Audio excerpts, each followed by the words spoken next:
My mom didn't come to the hospital when I gave birth. She didn't call, didn't show up with balloons or flowers or even a hug. She just sent a text that said, "Let me know when you're ready to talk." And for some reason, that hurt more than if she'd said nothing at all. And the silence was loud, louder than any screaming match we'd ever had. And trust me, we'd had plenty. It hadn't always been like this between us. Growing up, my mom was the center of everything. The one who made your science projects look like they belonged at NASA. The one who could spot a lie before you even opened your mouth. She was sharp, polished, and terrifyingly good at getting what she wanted. And what she wanted more than anything was for my sister Jenna to have the perfect wedding. So when I told her, calmly, nervously, but honestly, that I was pregnant, her reaction wasn't anger. It was worse. She paused, gave me that tight smile she reserves for when she's about to rearrange the universe, and said, "You need to think carefully. Timing is everything." At first I didn't catch on. I thought she was just worried about me, that she thought I couldn't handle motherhood. But it wasn't about me. It was never about me. It was about Jenna. The wedding was 2 months away. A cathedral ceremony, custom lace, a guest list that could rival the Oscars.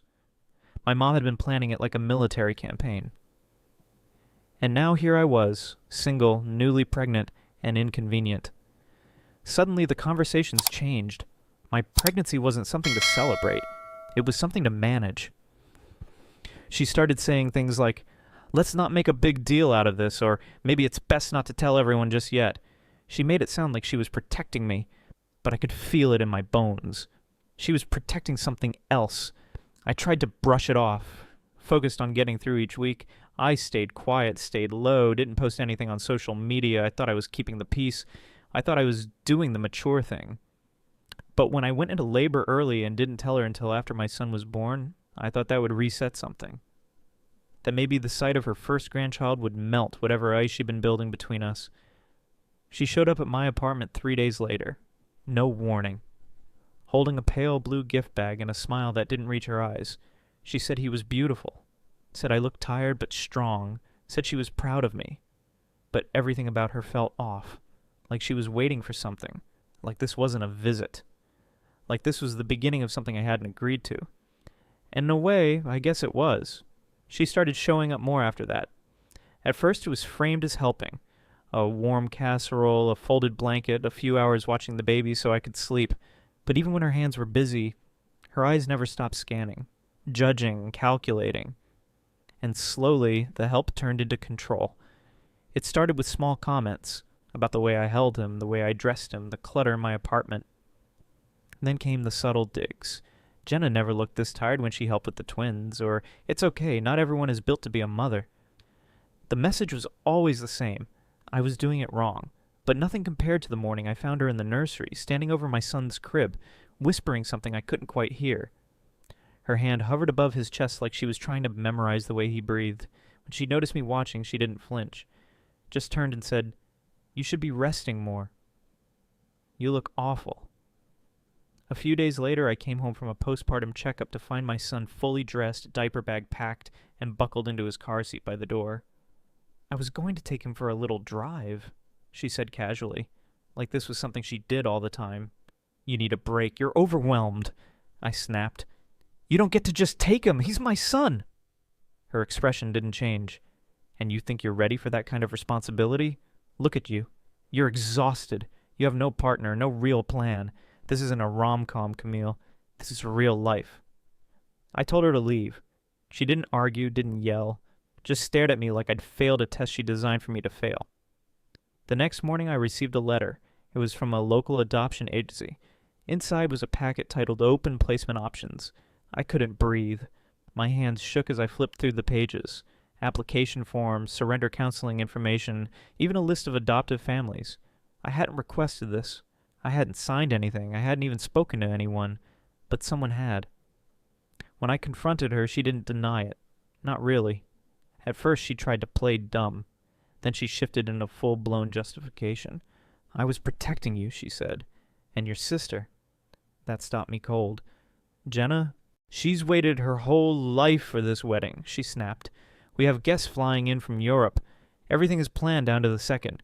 You showing up with a baby would be..." Distracting. There it was. Not concern for me. Not concern for my son. Just image, optics. The perfect family portrait without the mess. You weren't ready, Camille. She said softer this time, like she was offering me a kindness. You panicked. You didn't plan this. I thought maybe if you had options, you'd do the right thing. The right thing? I choked. You tried to erase my child like he was a scheduling conflict. Her face hardened. Don't be dramatic. But I wasn't being dramatic. I was being erased. She had contacted the agency, given them my name, my medical info, claimed I was unstable, that I might be open to surrendering parental rights. She framed it as a preventive step, just in case I changed my mind. And she did it all behind my back. That was the moment I knew this wasn't just overbearing parenting. This wasn't worry. This was sabotage. She didn't believe I could be a mother because I wasn't doing it her way, because I hadn't followed the script, because I dared to exist outside the spotlight she built for Jenna. This wasn't about love. It was about control, and I wasn't going to let her win. I don't know how I kept from screaming when I found out what my mother had done. I had stepped out for a doctor's appointment, nothing serious, just a routine checkup. But when I came back home, I noticed something strange. The door to my bedroom had been left open. My documents, medical records, insurance files, even my birth plan were scattered across the bed like someone had been digging. I knew she'd been acting weird, controlling, cold, but I never expected this. Later that night, I overheard her on the phone. I only caught part of the conversation, but it was enough to chill me to the bone. She won't resist once it's processed. We just need the paperwork backdated. Yes, I'll take full responsibility. No, the baby's father isn't in the picture. And she was talking to an adoption agency about my child without me. Something inside me snapped. I didn't confront her right away. I knew if I accused her with nothing, she'd twist it. She always did. So instead, I waited. I played dumb. I let her think I hadn't heard anything. Meanwhile, I placed a small recorder in the hallway near her office. Over the next 3 days, I gathered everything. A full conversation with the agency director, confirming her intent to submit forged documents claiming I had abandoned the baby. Copies of my medical records missing from their folders. An unsigned form with my forged signature already printed. She had planned it down to the hour. She was going to have my child taken before I even left the hospital. I took everything and drove straight to a private attorney I found online. He didn't even blink when he read the transcripts and listened to the recording. This is not just unethical, he said. This is illegal. You need to get out of that house. Now. So I did. I packed what I could in 2 bags, grabbed my prenatal vitamins, my hospital paperwork, and left without saying goodbye. I didn't even tell her I was leaving. I just vanished. I stayed with a friend for a few nights, then moved into a small rental apartment an hour away. It was barely furnished, but it was safe. Mine. Free from her. With the help of the attorney, I filed for an emergency protective order and notified the agency of the fraud. They were horrified. The director personally called to apologize for even entertaining my mother's story. I wasn't just protecting myself anymore. I was protecting my child, but I wasn't done. I had carried shame for so long. Shame about being the difficult daughter and the one who ruined holidays, the one who didn't follow the plan. But this was not just manipulation. It was erasure. So I decided I would confront her, one last time. Not in private where she could gaslight or guilt me, but in front of everyone who had enabled her. That opportunity came the night before Jenna's wedding at the rehearsal dinner. Our entire extended family was there. Distant cousins, family friends, neighbors from church. Everyone dressed up, sipping wine, making toasts. I walked in wearing a black maternity dress that hugged my belly proudly. The room went silent. Jenna looked like she'd swallowed a lemon. My mother? She froze. I stepped up to the head of the table and pulled out my phone. I won't take much of your time, I said, keeping my voice steady. I just thought everyone here should know what's been going on behind closed doors. I pressed play. The recording filled the room. My mother's voice, her lies, her plans to give away my baby without my consent. Gasps, murmurs. One of my uncles actually stood up in shock. When the audio ended, I pulled out a folder. These are the legal filings. My mother forged documents. She impersonated me to an adoption agency. She intended to steal my child before I ever held him. My mother stood up, trembling. Her voice cracked. Everything I did was for your sister. You couldn't stand letting Jenna have her moment. I looked her dead in the eye and said, loud enough for the room to hear, you tried to erase me and my child for a flower arrangement. No one moved. No one spoke. I left before she could say anything else. That was the night everything truly broke. Not just between me and my mother, but between me and the idea that I owed her anything. Her love had always come with conditions. Her loyalty was always performative, but now I had proof, and I had finally stopped apologizing for surviving. After that night, I cut all ties. No texts, no calls, no explanations. I vanished with my son and never looked back. But she couldn't hide from what she did. My lawyer filed a civil suit the very next morning. We had the recordings, the forged documents, and the agency's statement confirming the fraud. Everything was airtight. She tried to downplay it at first, claimed it was a misunderstanding, that she never intended to follow through. But the evidence spoke louder than her lies ever could. The court didn't press criminal charges, but she was hit with a hefty civil penalty, thousands in damages, a permanent record of what she tried to do, and her name was flagged on every child placement database in the state. That hit her harder than the money. Her reputation that had always been her crown. Now she had to walk through her world wearing shame like a scarlet letter. I didn't show up in court. I didn't need to. My attorney handled everything. I stayed home rocking my baby to sleep, knowing for once I didn't have to fight every battle face to face. The truth was out. That was enough. Jenna, of course, was furious. She sent me a long message a few days later. It wasn't remorse, it was rage dressed up as wounded pride. You could have waited until after the wedding. You knew how much this meant to me. But no, you always need attention. I stared at the screen for a long time, then typed back, this was never about your wedding. It was about my child's life. Then I hit send and blocked her. I moved a week later. A small city, a small apartment, a small life, but it was mine. And no one was going to take it from me. I slept on a mattress on the floor while my son napped in a hand-me-down crib.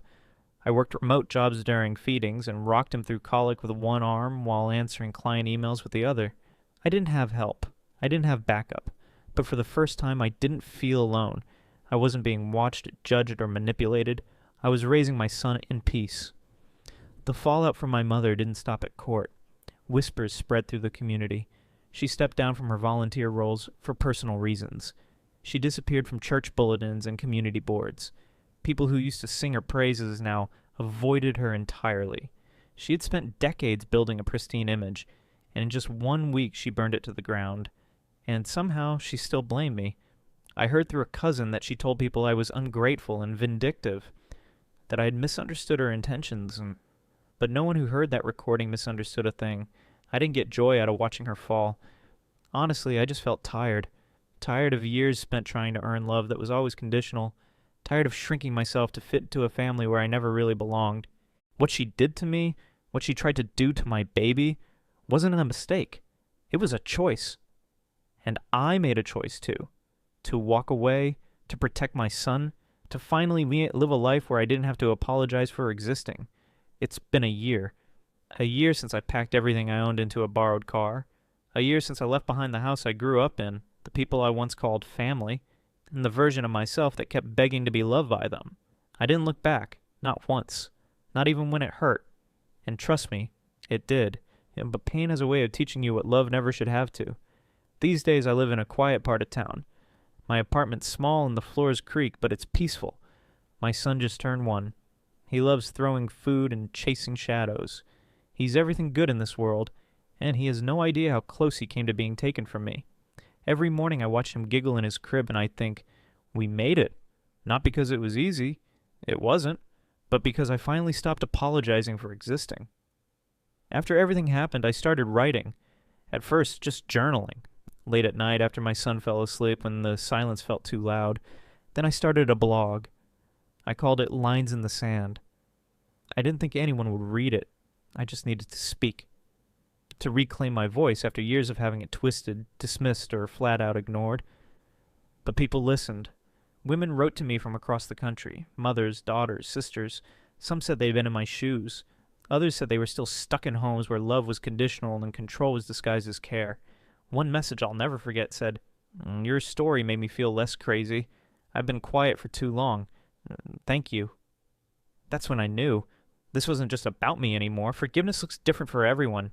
For me, it didn't come with a tearful reunion or a handwritten apology. It came quietly. In the way I stopped checking my phone for messages that never came. In the way I deleted numbers I used to call out of habit, not hope. In the way I stopped needing my mother to say, I'm sorry, to finally believe that what she did was wrong. Because the truth is, forgiveness doesn't mean inviting someone back into your life. Sometimes forgiveness is closing the door, gently, firmly, and walking away for good. People still ask me if I'll ever go back, but go back to what? To being controlled?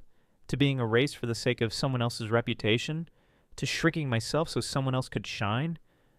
Number, I've outgrown that life, and I won't apologize for it. My son will grow up knowing his story. He'll know his mother fought for him, that she walked through hell and chose him every single time, that she didn't let fear or guilt decide who he belonged to.